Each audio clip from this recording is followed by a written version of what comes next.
Melbourne saw a house in Mount Waverley being sold for $120,000 over reserve, an outstanding result at an auction that saw quite some spectators who weren't let down. Building further on the property market analysis, during the COVID-19 lockdown we saw a significant reduction in activity in the property market.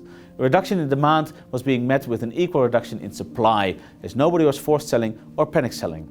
For that reason we saw that the house values held steadfast. Now, looping it back to what we saw last weekend, the significant increase in auction clearance rates can be attributed to an improved customer confidence, thanks to on-site auctions and group inspections being introduced, paired with still a low supply of property. What I expect to see over the coming weeks is more and more properties being sold on on-site auctions, which will be met with an increased demand for property, and we will therefore continue to see high clearance rates in May and June.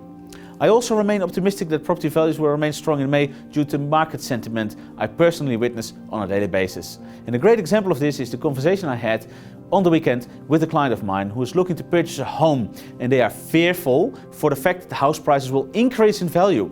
So they're not fearful for a collapse in values. In fact, they wouldn't mind that collapse, as it will allow them to purchase a nicer house in a nicer location. But they feel they may already have missed their window of opportunity. So it's all a matter of perspective. If we fear a collapse, we continue to see information that feeds that fear. If we fear an increase of values, as my clients currently do, we continue to see information that feeds that fear.